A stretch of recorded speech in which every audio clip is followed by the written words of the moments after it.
My cherished child, pause immediately. Pay close attention. This encounter isn't random. You didn't find this by chance. I summoned you here. I called you specifically. I notice you. I recognize the load you bear. I observe the sobs you shed in the shadows. I hear the supplications you murmur when you believe no one's listening. Your resolution has come. This is your time. I urge you to absorb every syllable I impart to your spirit now. I understand your fatigue, my cherished child. I know the weariness penetrates beyond your flesh. It delves past your skeleton. It's embedded in your essence. You rise already drained. You retire laden with future concerns plus today's loads. Your thoughts whirl through the darkness. Your pulse races with unease. You sense like you're submerging. Each attempt to inhale, another surge engulfs you. I witness everything. Every restless minute, every quiet weep, every instant you doubted if you could proceed another pace. But listen carefully as I declare this. You're not solitary in this struggle. I stand beside you. I have forever been beside you. The vigor you believe you forfeited, I am poised to renew. Allow me to recount a tale of a lady from 2,000 years past.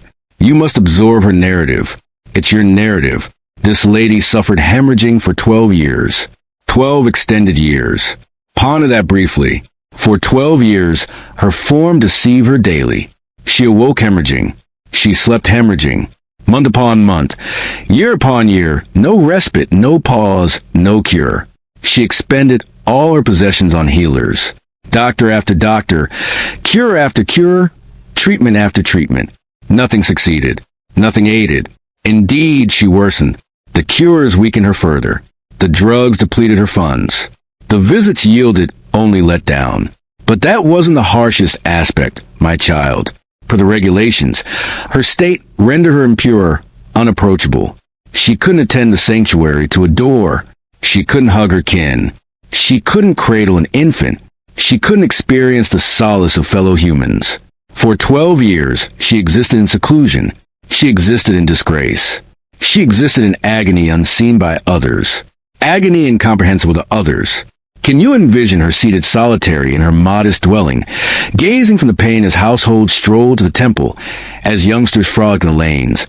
As existence progressed sans her, she was unseen. She was disregarded, or so it appeared. She had beseeched. Oh, how she beseeched. Year upon year, she implored me. Day upon day, night upon night, and year upon year, nothing altered. Can you fathom the sensation of beseeching repeatedly and still awakening hemorrhaging, still awakening isolated, still awakening spurned? The murmurs trailed her everywhere. Folks traversed the road upon sighting her. Parents drew their offspring aside. Spiritual guides nodded disapprovingly. They claimed she was doomed. They claimed she must have committed something awful to merit such torment. They claimed if I cherished her, I would have mended her already. And in her bleakest times, she pondered if they were correct. Perhaps she was overlooked. Perhaps she was too shattered. Perhaps her entreaties didn't ascend to paradise. Perhaps, just perhaps, she was irredeemable. She attempted to maintain belief. She truly did. But belief is challenging when you're hemorrhaging. Belief is challenging when you're segregated. Belief is challenging when all entrances are barred. Belief is challenging when your form is faltering. Belief is challenging when others criticize you. Belief is challenging when the years persist and nothing shifts. She would recline awake, nightly posing the identical queries you pose. Why me? How much longer? Have you abandoned me? Do you even perceive me? Will this conclude? Does anyone concern themselves? Is any optimism remaining? Each dawn brought identical disillusionment. Each dusk brought identical despondency. The optimism she formerly possessed flickered like a fading ember, nearly quenched, nearly vanished. Year 1, she was optimistic. Year 5, she was frantic. Year 10, she was acquiescent. By year 12, she was scarcely clinging. Her funds were depleted. Her vitality was depleted. Her optimism was almost depleted. But something within her declined to fully perish. Some minor flicker, some minuscule blaze, some murmur that uttered, perhaps, just perhaps, there's still an opportunity. Then one day she learned I was traversing her village. Jesus of Nazareth, the mender, the one who granted sight to blind eyes, the one who granted hearing to deaf ears, the one who granted mobility to lame limbs.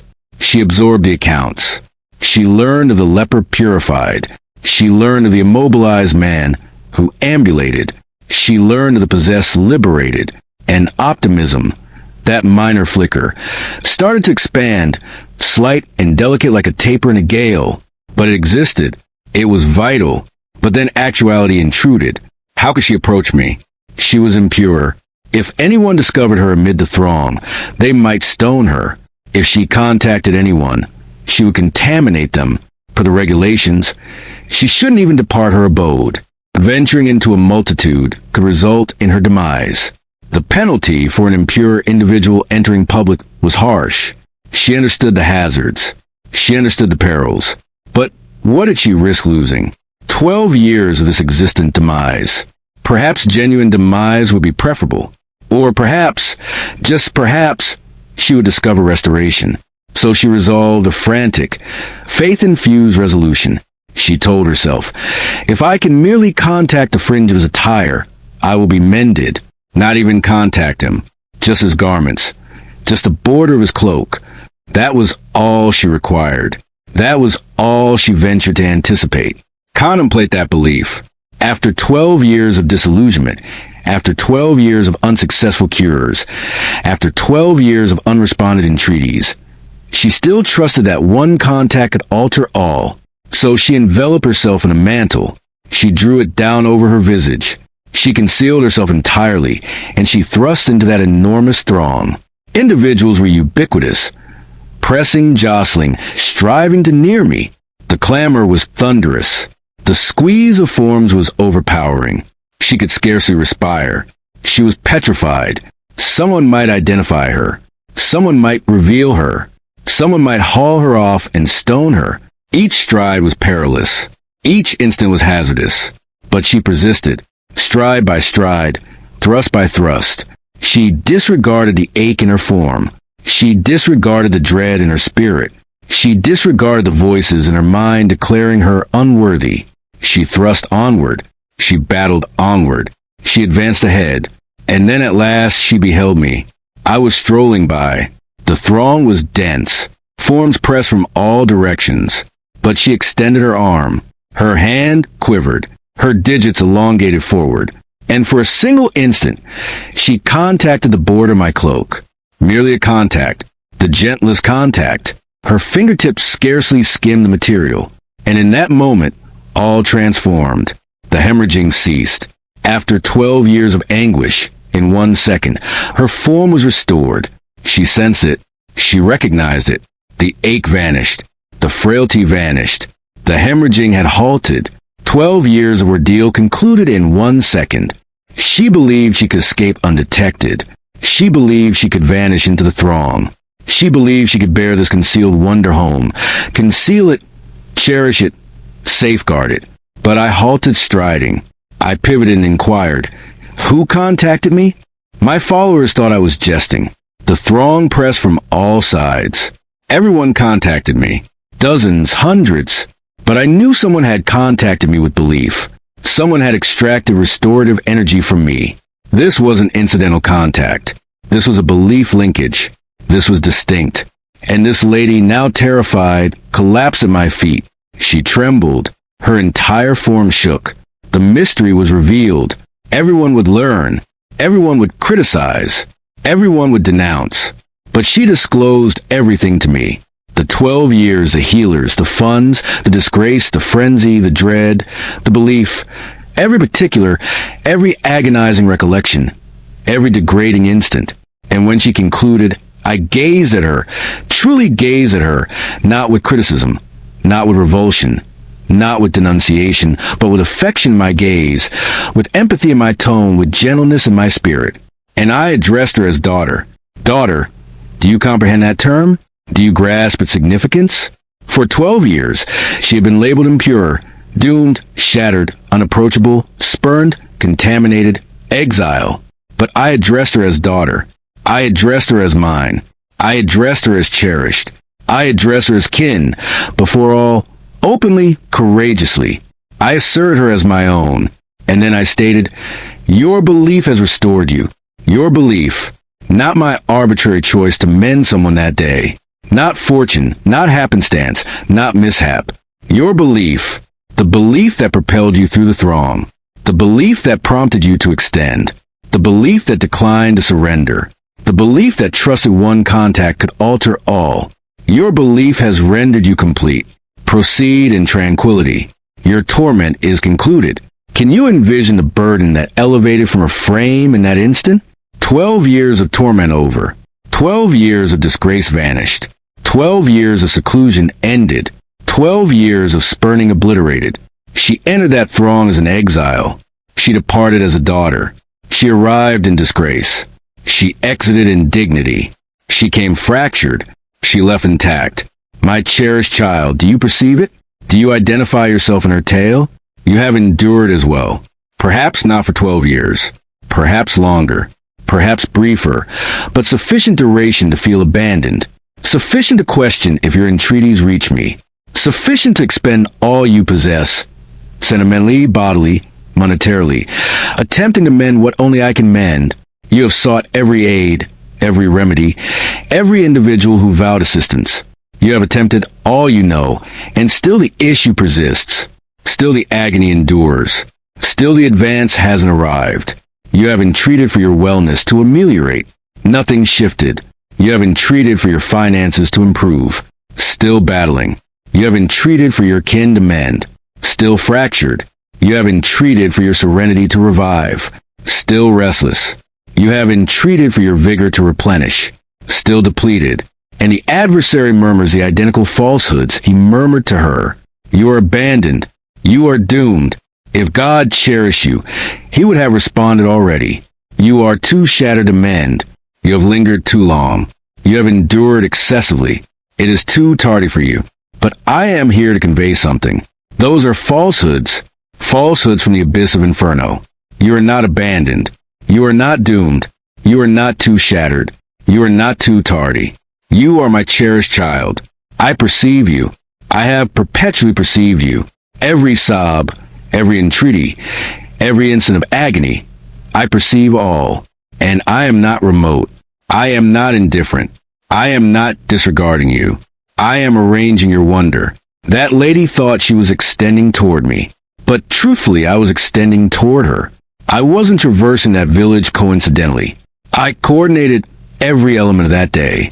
The throng, the schedule, the precise instant she thrust through, the spot where she could contact me. It was all organized by me. She thought she was seizing a frantic opportunity. But I was arranging her wonder. Every stride she took toward me, I was attracting her. Every instant of her torment, I was readying her liberation.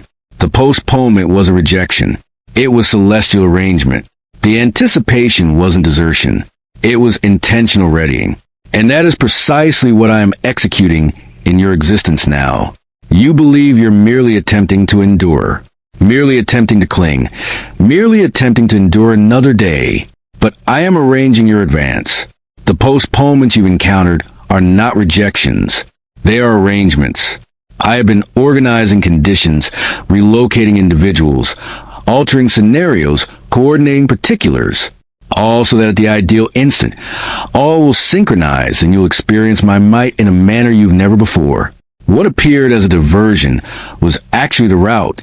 What sensed as desertion was actually readying. What seemed as quietude was actually the resonance of me operating covertly for you. Let me convey what you are not, my cherished child. You are not abandoned. You are not disregarded. You are not unseen. You are not a letdown. You are not too impaired. You are not irredeemable. You are not doomed. You are not spurned. You are not solitary. You are not deserted. You are not valueless. You are not despairing. Now let me convey what you are. You are perceived. You are recognized. You are adored. You are selected. You are treasured. You are my opus. You are my cherished. You are mine. You are being mended. You are being renewed. You are being liberated. You are being revitalized. The depletion you sense, I am poised to elevate it. The load you bear, I am poised to assume it. The agony you withstood, I am poised converted into intent. The sobs you shed, I am poised to convert them into delight. The disgrace that has enveloped you, I am poised to substitute it with my splendor. The falsehood you've trusted, I am poised to demolish them with my verity. The seclusion you've sensed, I am poised to substitute it with fellowship. The spurning you've known, I am poised to substitute it with embrace. The frailty you encounter, I am poised to substitute it with my vigor. You have been entreating for mending. I am poised to grant you completeness. You have been entreating for supply. I am poised to grant you plenty. You have been entreating for alleviation. I am poised to grant you repose. You perceive what you require. I perceive what you require and what you're evolving into. You perceive the issue. I perceive the resolution. You perceive the postponement. I perceive the celestial schedule. You perceive the peak. I perceive the wonder. You perceive the unfeasibility. I perceive the prospect. You perceive the conclusion. I perceive the commencement. You perceive defeat. I perceive readying for triumph. The indications you've been managing, they don't daunt me. I granted mobility to paralyzed limb sans care. I granted life to deceased form sans rationale. I granted purity to lepers sans therapy. I granted running to the lame sans recovery. So do not permit anyone to declare your circumstance is beyond optimism. With me, nothing is beyond optimism. Nothing is too difficult. Nothing is unfeasible. Your finances distress you, do they not? The debts accumulate. The funds dwindle.